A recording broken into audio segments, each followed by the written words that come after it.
Hello everyone, welcome to the YouTube channel of Inside Sports Science. आज हम एक नया सब्जेक्ट शुरू करने जा रहे हैं, दैट इज एक्सरसाइज फिजियोलॉजी। ये सब्जेक्ट एमपीएड, एमपीईएस और UGC net point of view से सबसे ज्यादा इंपॉर्टेंट सब्जेक्ट होता है। यहाँ से आप 6 to 7 क्वेश्चंस यूजीसी नेट में एक्सपेक्ट कर सकते हैं। अगर आप इस सब्जेक्ट को बहुत अच्छे से समझना चाहते हैं तो इसके लिए आपको एक साउंड नॉलेज चाहिए एनाटॉमी और फिजियोलॉजी का। अगर आपके एनाटॉमी और फिजियोलॉजी के कॉन्सेप्ट्स क्लियर नहीं है तो आप मेरे यूट्यूब चैनल में जाके ये सारे लेक्चर्स एनाटॉमी और फिजियोलॉजी के फ्री में एक्सेस कर सकते हैं। इन सारे वीडियोस का लिंक मैं डिस्क्रिप्शन बॉक्स में मेंशन कर दूंगा। आज हम एक्सरसाइज फिजियोलॉजी में सबसे इंपॉर्टेंट टॉपिक को स्टडी करने वाले हैं, दैट इज स्केलेटल मसल, जो है हमारा चैप्टर 1। तो hello everyone, I am your educator, you are watching Inside Sports Science. Let's begin. Okay, सबसे पहले हम देखते हैं what are the characteristics of the skeletal muscle. Skeletal muscle को मैंने टिश्यू में भी बहुत अच्छे से डिस्क्राइब किया हुआ है। जो बेसिक कॉन्सेप्ट्स है स्केलेटल मसल के, वो मैंने आपको टिश्यू चैप्टर में पढ़ाया हुआ है, करेक्ट। आज हम इसके बेसिक कैरेक्टरिस्टिक्स को स्टडी करते हैं। सबसे पहला कैरेक्टरिस्टिक्स होता है हमारे स्केलेटल मसल का, वो है excitable. Skeletal muscles are excitable, इसका मतलब क्या होता है? ये हमारे नर्व इम्पल्स पे डिपेंड होता है। नर्व इम्पल्स, हमारे बॉडी में जो मैसेजेस हैं वो नर्व इम्पल्स के थ्रू ट्रांसमिट होती हैं। और जैसे ये नर्व इम्पल्स हमारे स्केलेटल मसल के कांटेक्ट में आता है, हमारा स्केलेटल मसल एक्शन में आ जाता है और वो कॉन्ट्रैक्शन को परफॉर्म करता है, करेक्ट। तो स्केलेटल मसल आर एक्साइटेबल, ये एक्साइट होते हैं हमारे nerve impulse, right. Okay, our next point is contractile. skeletal muscles can contract themselves, which means skeletal muscle अपने लेंथ को इंक्रीज कर सकते हैं और skeletal muscle अपने लेंथ को डिक्रीज कर सकते हैं। कैसे? जब हम बाइसेप कर्ल करते हैं जिम में, तो आपने ध्यान दिया होगा, जब हम एल्बो फ्लेक्शन करते हैं तो हमारे बाइसेप का लेंथ शॉर्ट होता है। इसी को हम बोलते हैं कॉन्ट्रैक्टाइल, इसी को हम बोलते हैं muscle contraction.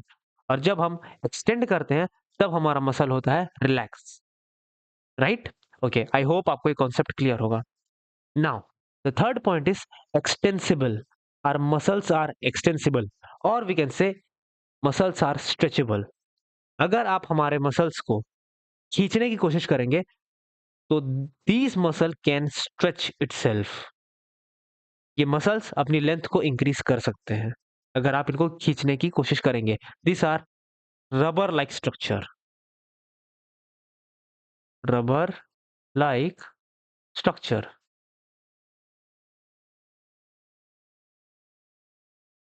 Correct. Now the fourth characteristic of the skeletal muscle is elasticity. क्या मतलब होता है इलास्टिसिटी का? अगर आप किसी ऑब्जेक्ट को खींच रहे हैं और उस ऑब्जेक्ट की लेंथ इंक्रीज हो रही है, तो छोड़ने के बाद अगर वो अपना ओरिजिनल पोजीशन या ओरिजिनल शेप को रिटेन कर लेता है, तब हम बोलेंगे कि वो ऑब्जेक्ट इलास्टिक है, करेक्ट। सेम होता है हमारे मसल्स के साथ, स्केलेटल मसल्स के साथ। अगर आप स्केलेटल मसल को पकड़ के खींचते हैं और फिर उसके बाद जब आप उसको छोड़ते हैं तो अपने इनिशियल स्टेज पे वो वापस आ जाता है। इसीलिए हम बोलते हैं are skeletal muscles are elastic in nature, it has the elasticity property. Okay, so these were the four characteristics of the skeletal muscle. Let me repeat: excitable. Skeletal muscle gets excited when they get the nerve impulses. Correct? Now, they can contract itself, which means they can decrease their length and they can increase their length.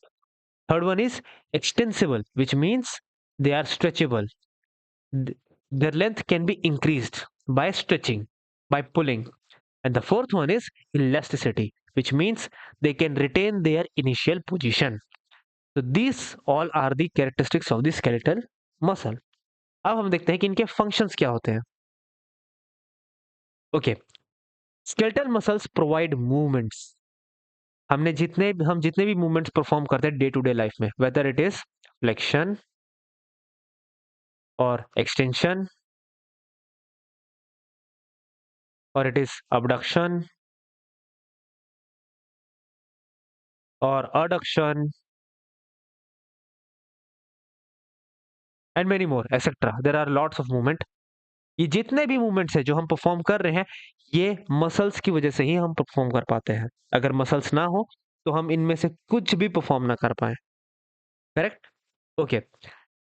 The second point is posture. Skeletal muscles हमको posture provide करते हैं। कैसे provide करते हैं अभी हम समझते हैं। लेट्स से अगर हमारे पास मसल्स है ही नहीं, let's see this is our vertebral column, right? तो इस वर्टिब्रल कॉलम में हमारे बॉडी में कॉन्स्टेंटली ग्रेविटेशनल फोर्स लगता है, जिस वजह से ये जो वर्टिब्रल कॉलम जो इरेक्ट है, जो स्ट्रेट है, ये ग्रेविटेशनल फोर्स की वजह से ये एक कर्व को अटेन कर सकती है, लाइक दिस, राइट? ये एक हम्प हमारे बैक में आ सकता है अगर हमारे बॉडी में मसल्स ना हो तो। करेक्ट? मसल्स क्या करते हैं? मसल्स ग्रेविटी के अगेंस्ट एक फोर्स लगाते हैं और हमारे वर्टिब्रल कॉलम को इरेक्ट रखते हैं, लाइक दिस। करेक्ट?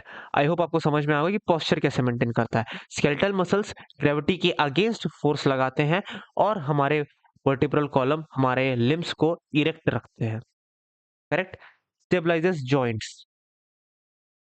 कैसे होता है? आपने देखा होगा कि नी जॉइंट, एल्बो जॉइंट, इन सारे जॉइंट के अराउंड हमारे मसल्स प्रेजेंट होते हैं। ये मसल्स करते क्या है? ये अनवांटेड मूवमेंट्स को अवॉइड करते हैं। हमारे जॉइंट्स को प्रोहिबिट करते हैं कि वो अनवांटेड मूवमेंट्स को वो ना परफॉर्म कर पाए। जिससे होता क्या है? जिससे इंजरी के चांसेस बहुत कम होते हैं। करेक्ट? आपने देखा होगा कि अक्सर जो लोग सबसे ज़्यादा मस्कुलर होते हैं, जिनके बॉडी में adequate amount of muscles present होता है, उनको स्प्रेन, स्ट्रेन जैसी प्रॉब्लम्स बहुत कम फेस करने को मिलती है। और अगर उनको ऐसी चीज़ें होती भी है, तो बहुत जल्दी उस चीज़ से रिकवर कर जाते हैं। क्यों? क्योंकि एक proper adequate amount of muscles उनके बॉडी में प्रेजेंट है, जो आपके जॉइंट्स को प्रोटेक्ट करके रखते हैं। Correct? Now the last but not the least, skeletal muscle provide और generate heat. Skeletal muscles heat generate करने का काम करते हैं। जब भी ठंड का समय होता है, जब भी विंटर सीजन होता है, तब हमारे मसल्स हीट जनरेट करते हैं। कैसे? शिवरिंग करके।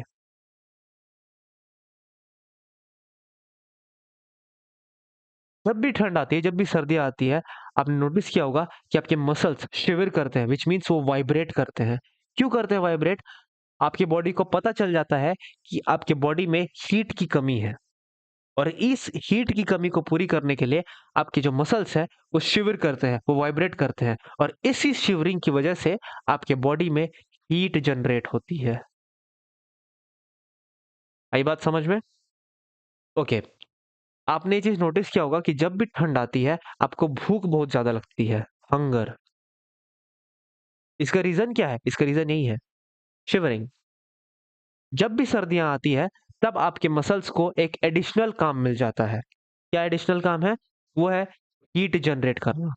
जो प्राइमरी काम है आपके मसल्स का, वो क्या है? मूवमेंट प्रोवाइड करना, पोस्चर देना, जॉइंट्स को स्टेबलाइज़ करना। लेकिन ठंड के टाइम पे एक एडिशनल काम मिल जाता है आपके मसल्स को, वो है हीट जनरेट करना।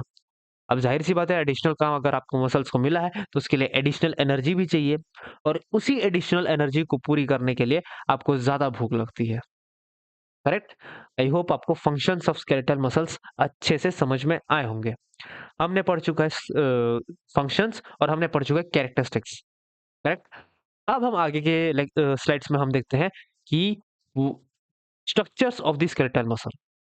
कैसे होता है हमारे स्केलेटल मसल का स्ट्रक्चर? ये एक जनरलाइज्ड डायग्राम है। This is your bone and this is your muscle. Let's see this is your bicep muscle. अगर आप बाइसेप मसल को, ट्राइसेप मसल को, किसी भी मसल को अगर आप क्रॉस सेक्शनली अगर आप कट करते हैं, तो मसल का क्रॉस सेक्शनल एरिया कुछ इस तरीके से नजर आता है। Correct? Okay. This is your bone, this is your muscle and this is connective tissue. This is white colour tissue is known as the connective tissue which joins the bone and your muscle, and this connective tissue is known as tendon. This I have taught you already in the tissue chapter. Correct? हम एक Giphy की मदद से skeletal muscle के structure को और अच्छे से समझने की कोशिश करते हैं। Okay? Okay, this is the structure of the skeletal muscle. Correct? This is your muscle belly. Just a second. This is your muscle belly. अगर आप इस मसल बेली को ध्यान से देखें, इसके क्रॉस सेक्शनल स्ट्रक्चर को अगर आप ध्यान से देखें, तो यहाँ पे कई सारे बंडल्स ऑफ मसल आपको नजर आ रहे होंगे. Bundles of muscle fibers like this one, this one. ये क्या है? ये बंडल्स है मसल फाइबर्स के. करेक्ट? अगर हम इसके किसी एक स्ट्रक्चर को अगर हम इनलार्ज करें तो कुछ ऐसा नजर आता है. इसको हम बोलते हैं मसल बंडल या हम इसको बोलते हैं muscle fascicle. This is known as the muscle fibre bundle और हम इसको फैसिकल भी बोलते हैं.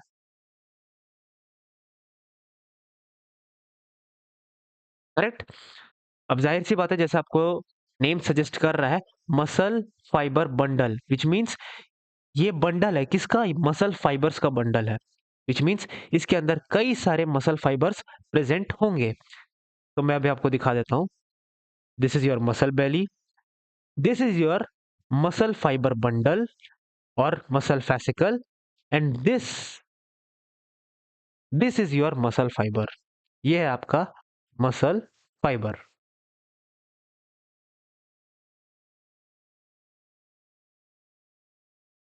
आई होप आपको समझ में आया होगा.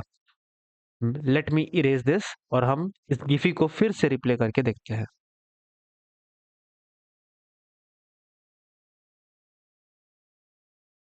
This is your muscle belly, this is your muscle fibre bundle, and this is your muscle fibre. Correct? I hope आपको समझ में आया होगा. मसल फाइबर को हम मसल सेल भी बोलते हैं. This is also known as muscle cell. Either you can call muscle fibre और either you can call muscle cell. Okay, अब हम इसके स्ट्रक्चर को डीपली स्टडी करते हैं. This is your muscle belly. इसको हम कट करते हैं. जो आपका मसल बेली है, ये बना हो, ये जो इसकी जो कवरिंग है आपको नजर आ रहा होगा, मसल बेली की बाहर में एक कवरिंग आपको नजर आ रही होगी. This polythene like structure.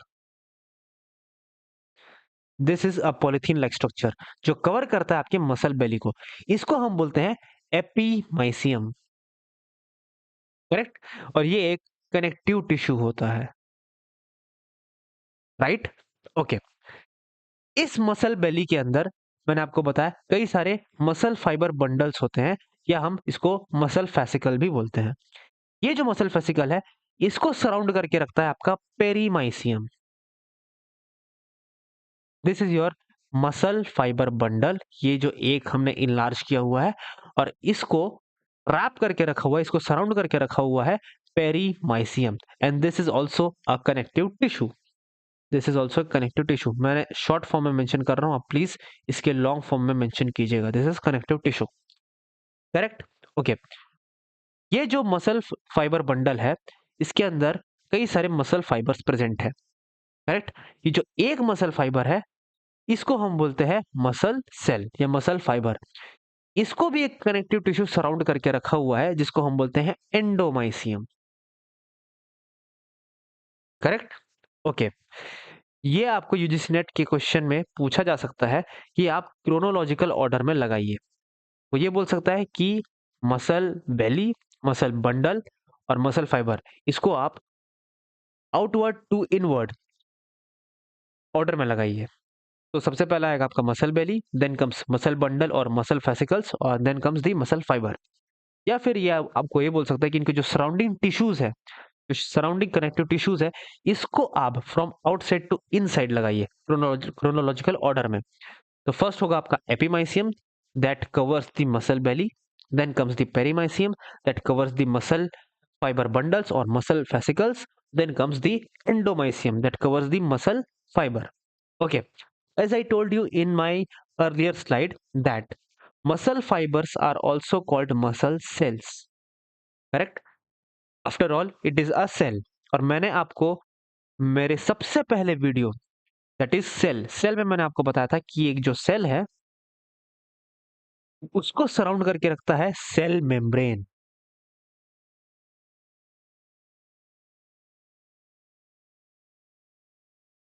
Correct, मैंने आपको बताया था, एक सेल को सराउंड करके रखता है एक सेल मेम्ब्रेन, जो कि एक लिपिड बाइलेयर होता है।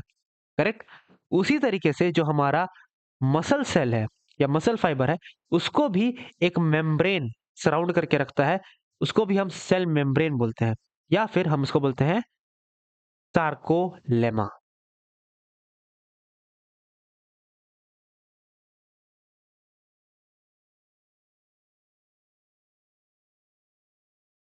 सार्कोलेमा क्या है? ये एक सेल मेम्ब्रेन है जो सराउंड करके रखा हुआ है हमारे मसल फाइबर को।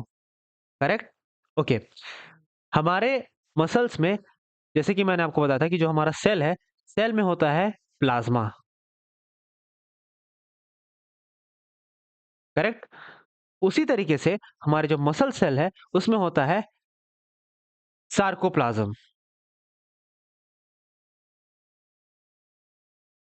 ये हम अच्छे से पढ़ेंगे जब हम न्यूरोमस्कुलर जंक्शन को स्टडी करने वाले हैं। करेक्ट। ओके। अब हम शॉर्ट में समझने की कोशिश करते हैं कि हमारे जॉइंट्स में मूवमेंट पॉसिबल कैसे होता है। राइट। ओके। मैंने आपको बताया कि हमारा जो मसल फाइबर है, जब ये कॉन्ट्रैक्ट करता है तब मूवमेंट जनरेट होता है। अभी होता कैसे है, अभी हम समझते हैं। जैसे ही हमारा मसल फाइबर कॉन्ट्रैक्ट करता है, विच मीन्स वो अपनी लेंथ को छोटा करता है, वो एक टेंशन जनरेट करता है अपने सार्कोलेमा में। हमारा जो सार्कोलेमा है, वो कनेक्टेड है एंडोमाइसियम से। राइट। जैसे ही हमारा मसल सेल या मसल फाइबर अपनी लेंथ को छोटा करता है, वो एक टेंशन जनरेट करता है सार्कोलेमा में, that is cell membrane. Cell membrane जुड़ा हुआ है एंडोमाइसियम से। करेक्ट।